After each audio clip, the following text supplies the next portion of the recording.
Bienvenidos a este especial de Encuentro con la Literatura. Hoy nos acompañan Paula Borges, Bernardo Borges, Fernando Carrizosa. Les habla Luis Eduardo Vargas Rojas y vamos a cederle la palabra al maestro Bernardo Borges, quien nos hablará de Enriquezca su vocabulario.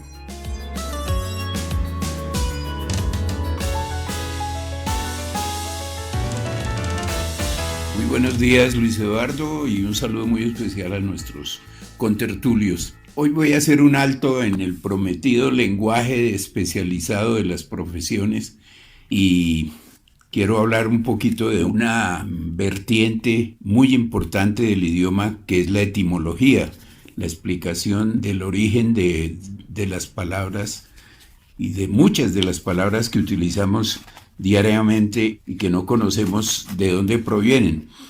Por ejemplo, la palabra etimología viene del griego etimos, que quiere decir verdadero, y logos o logia, que quiere decir tratado. Voy a poner hoy como ejemplo una palabra que está muy en boga y que nadie sabe de dónde viene, digo yo, pues un poco aventurando, porque sí, seguramente habrá muchas personas avesadas en el lenguaje que sí tienen cierto el origen de esta palabra, robot. Nadie pone en duda que la palabra robot es de origen eslavo. El origen más inmediato que se encuentra en los pueblos de la monarquía austrohúngara, en cuyo periodo a los trabajadores más humildes les daban el nombre de robot. O sea, el obrero raso es robot en húngaro y en checo. Poco a poco se extendió esta palabra y se empleó para designar las primeras máquinas que ayudan al hombre en los trabajos del campo, como la segadora y la aventadora. Hoy se aplica a los ingenios mecánicos u hombres, máquinas que inventan los sabios, los ingenieros avanzadísimos en mecatrónica y todas esas nuevas vertientes de la ingeniería. En ruso, rabota, que es de donde proviene verdaderamente la palabra, significa trabajo, y rabotik quiere decir trabajador. Así el robot viene a ser un trabajador mecánico al servicio del hombre. Eso en cuanto a la etimología de esa palabra que utilizamos todos, pero no sabemos, o yo por lo menos no sabía de dónde provenía hasta que investigué. Otra palabra que usamos permanentemente, la palabra propaganda, que es venida menos por haberla identificado con el afán lucrativo de la publicidad comercial y con la charlatanería política en las plazas. Tuvo su origen en el seno de la Iglesia Católica, donde Clemente VIII en 1597 fundó en Roma un capítulo de la Iglesia que se llama, y que todavía existe, que se llama dicasterio. Y el título de ese dicasterio era La Sacra Congregatio de Propaganda Fide, lo cual quiere decir que es la sagrada congregación para la propagación de la fe. De propagación viene la palabra propaganda.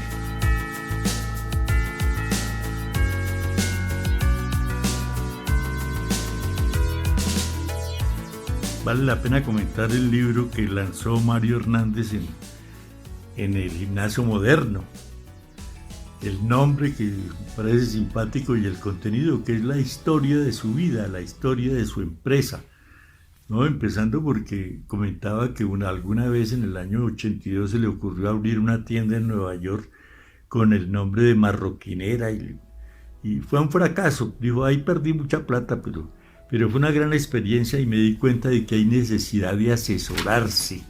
Entonces alguien me dijo, mire, Marroquinera no le funciona, ponga su nombre, póngale Mario Hernández, fábrica de cueros o cualquier cosa, pero relaciona con su nombre y con sus principios, y le fue bien. Después contrató un publicista que también le diseñó con un diseñador gráfico escogieron la fuente tipográfica precisa, correcta, y ya Mario Hernández comenzó a coger fuerza como una marroquinera realmente productora de los mejores artículos de cuero. Él se ufana de ser competencia de las mejores productoras de artículos de cuero europeas, por ejemplo, y seguramente que lo logró. Y ha hecho otras cosas, no sé, si quiere comentar, Bernardo, el nombre del libro y algunas otras anécdotas que oímos en una entrevista radial. Sí, Luis Eduardo, pues el libro tiene un nombre muy simpático que tiene que ver con el origen de Mario Hernández como buen santanderiano. Allá utilizan la palabra arrecho con un significado muy diferente al que usamos aquí en la sabana y en otros pueblos del interior, con otra connotación muy diferente. Arrecho en Santander, en los Santanderes, quiere decir una persona echada para adelante, capaz de enfrentar situaciones o de imaginarse y salirse con la suya en ocasiones difíciles donde otros no pueden. Es la persona revestida de valor y de emprendimiento, que es el caso de Mario Hernández. Así que el libro se llama La Pulga Arrecha. Pulga porque él desde muy niño se tuvo que enfrentar a la vida de frente. Él decía, ¿yo qué hago? Cuando murió el papá, ¿yo qué voy a hacer? Dice él, que se despertaba a las 12, 1 de la mañana y decía, ¿yo qué voy a hacer si mi mamá se va o se muere? ¿Yo qué voy a hacer con 4 hermanos más? Y yo soy el mayor y tendría que pues, sobrevivir con ellos. ¿De qué manera?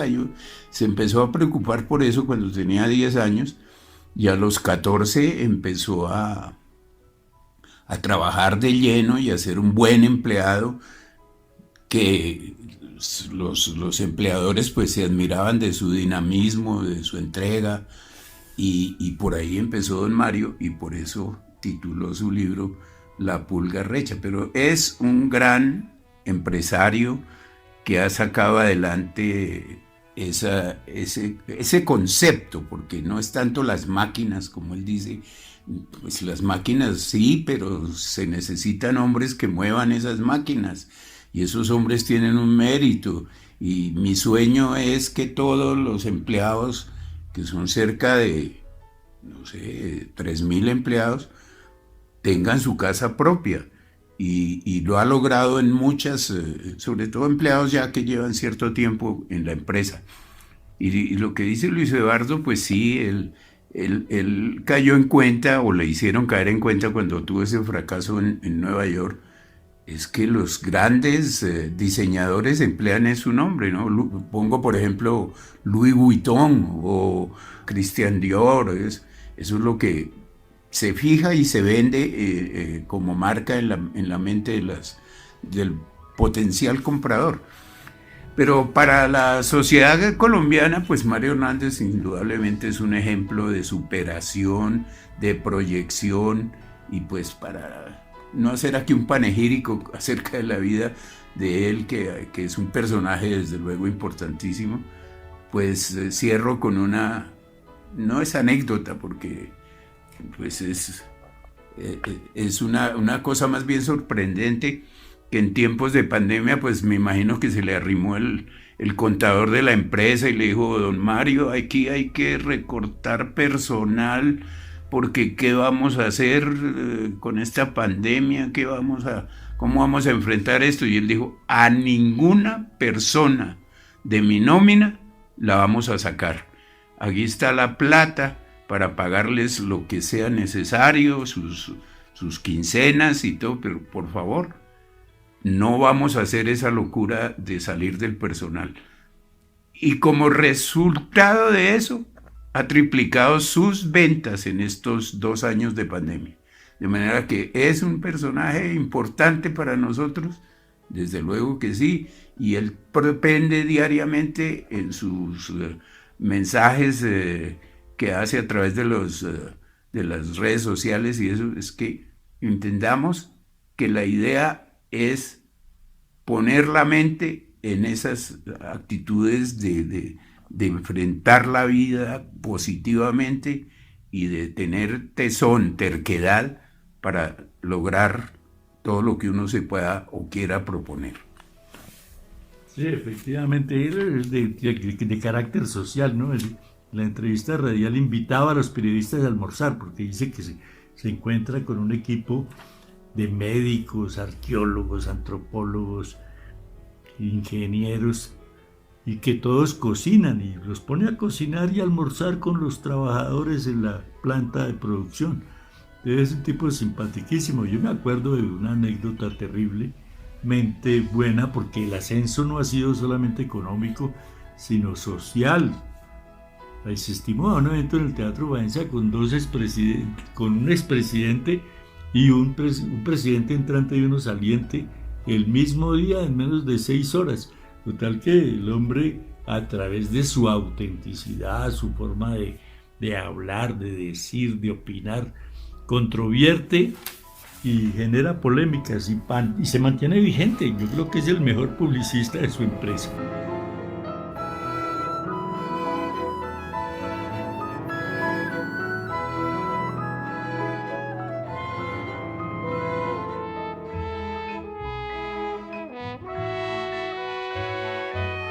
Pero hay otro tema que me parece importante comentar. Julián Andrés Borges Martínez lanza una producción musical que consiste en un villancico, nada más oportuno para esta época, y le vamos a pedir a Paulita que nos diga más adelante cómo participamos. Bueno, pues es algo tan fácil como darle like, compartirlo a sus seres queridos, a todos los que puedan por WhatsApp, el link del canal de YouTube de mi hermano, y sus redes sociales. En Instagram lo encuentran y en TikTok como @dejulianandres.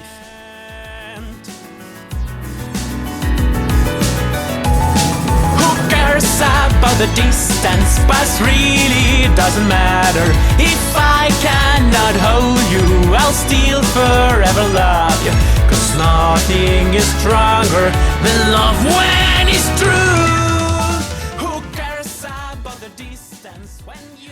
También está el maestro Hernando Carrizo que quiere opinar porque es muy importante el evento. Julián Andrés, recordemos, estudió música y con énfasis en piano en la Casa de la Cultura de Chía y después en el Conservatorio de la Universidad Nacional, cuando consiguió una beca para irse a estudiar a Moscú, terminó su carrera, está continuando una maestría y nos parece que vale la pena recomendar que lo acompañemos a través de las diferentes redes sociales que ya les indicó Paula. Maestro Hernando, ¿qué opinión le merece Julián Andrés, el músico, el amigo, el joven que tanto lustre le ha dado a este pueblo de Chía? Gracias, Luis Eduardo. Tres comentarios generales a propósito de lo que hemos hablado. 3 palabras, digamos, empleadas hoy. Robot, arrecho y Navidad. O sea, robot, según pues Bernardo anotaba hace un rato, pero no, una máquina al servicio del hombre, ¿no? Inicialmente. Ahora es al contrario, ¿no? Es el hombre al servicio de una máquina financiera o de consumo. Ya se ha trastornado el asunto. ¿Por qué el comentario de robot? Pues porque estamos cayendo en esa deshumanización, ¿no? Podríamos decir. La otra, arrecho, ¿no? O sea, ese empeño de algunas personas por no caer precisamente en esa convención mecánica de la vida o de las cosas o de las circunstancias. Y Navidad, una palabra que se refiere que yo la entiendo más en lo que se ha convertido que en su origen. El origen sabemos que es una fiesta religiosa, etcétera, sino que ahora es una celebración. Eso ya ha cambiado, o lo ha cambiado el sistema, o los sistemas, ya, llámese de consumo, lo que sea, pero ya es más un acto que celebra aspectos de la vida, o la vida en sí misma, ¿no? Entonces, para llegar al comentario sobre nuestro amigo que lanza su villancico, o sea, la música practicada, digamos, por un arrecho que no quiere que nos roboticemos en una celebración navideña. Era lo que quería como asociar las palabras, que no es gratuito. O sea, celebrar no es algo gratuito, es el empeño por mantener todavía nuestra actitud frente al mundo para no caer precisamente en esa mecánica en que nos quiere convertir, no sé, si la ciencia o cómo podríamos decir, de quién es o qué. En la literatura se llama los grises, ¿no? Los personajes anónimos que prácticamente son invisibles, pero que manejan, que dominan o que pretenden dirigir todo el ser humano hacia ciertas formas de vida. Entonces ahí es donde Julián Andrés viene con su empeño, que nos consta todo, con su deseo, con su capacidad a mostrarnos uno de sus primeros trabajos dedicados, digamos, a la celebración popular, o sea, la música cumpliendo una función, un objetivo de celebrar más ampliamente que lo que normalmente viene desarrollando, que es la música clásica, etcétera, ¿no? Es una de las cosas que a mí me parece. Bueno, hay más, pero no voy a tomarme la palabra. No, pero yo recuerdo con mucha gratitud y mucho orgullo esa presentación en la biblioteca de Virgilio Barco, en la que Julián Andrés compuso la música del agua, y la gente salía comentando: hola, mija, ¿y a usted qué fue lo que más le gustó? Dijo: no, la tranquilidad, la serenidad de la laguna.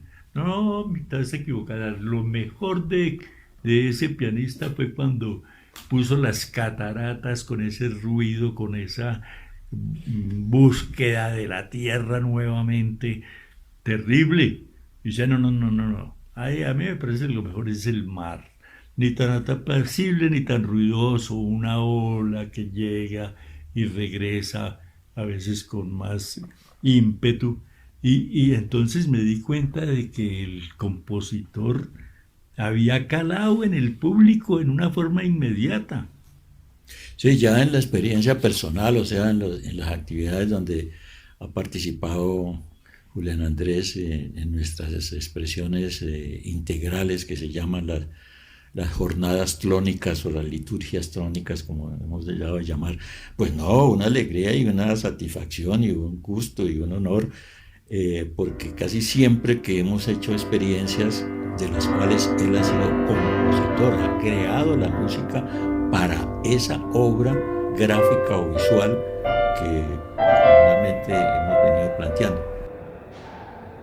Estas energías disueltas que se mantienen en permanente actividad nunca se detienen, porque si así sucediera, se perdería el potencial de fantasía e imaginación tan necesario para dar sentido a la existencia de los seres forzados a la mecánica cotidiana de sobrevivencia básica.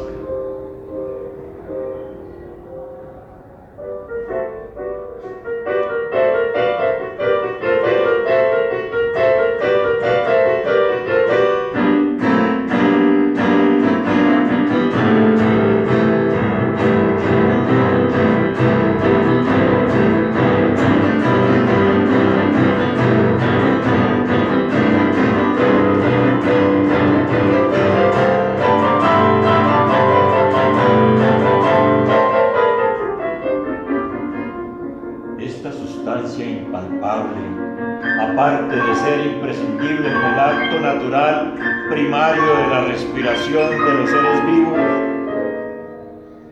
genera y activa otros sistemas biológicos, psicológicos y sociales indispensables en la existencia, lo cual sería muy extenso enumerar, pero que puede comprobarse en varias de las expresiones más comunes y frecuentes. Por ejemplo, en las configuraciones visuales que creamos cuando contemplamos las nubes. Pues para mí es no solo interesante, sino una alegría y una expectativa de que le funcione, porque veo toda su capacidad, tanto creadora, que lo ha demostrado en nuestros actos, y por eso pues, también me orgullece más todavía. Y pues veamos a ver cómo llega, porque pues es algo que se expone también, como hacemos siempre cuando hacemos la exposición, es que nos exponemos con nuestra obra al comentario, ojalá favorable, pues porque tiene la madera, ¿no? Sí, a mí me encantó el villancico, está en inglés en su concepción original, pero ya nos prometió que va a ponerlo en español y en otros idiomas posteriormente, en ruso, que ya maneja, ya domina. Seguramente tendremos el villancico. Y estudiábamos los antecedentes porque sabemos, yo me acuerdo también de la composición que le hizo a La Fábrica de Mario Hernández.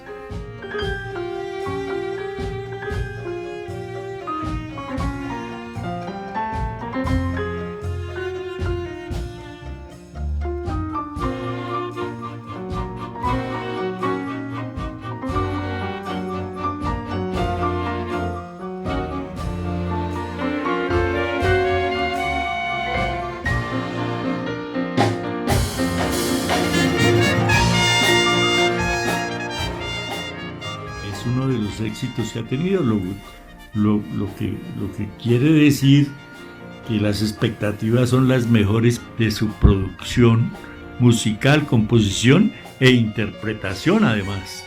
Nos vemos en la próxima emisión de Encuentro con la Literatura.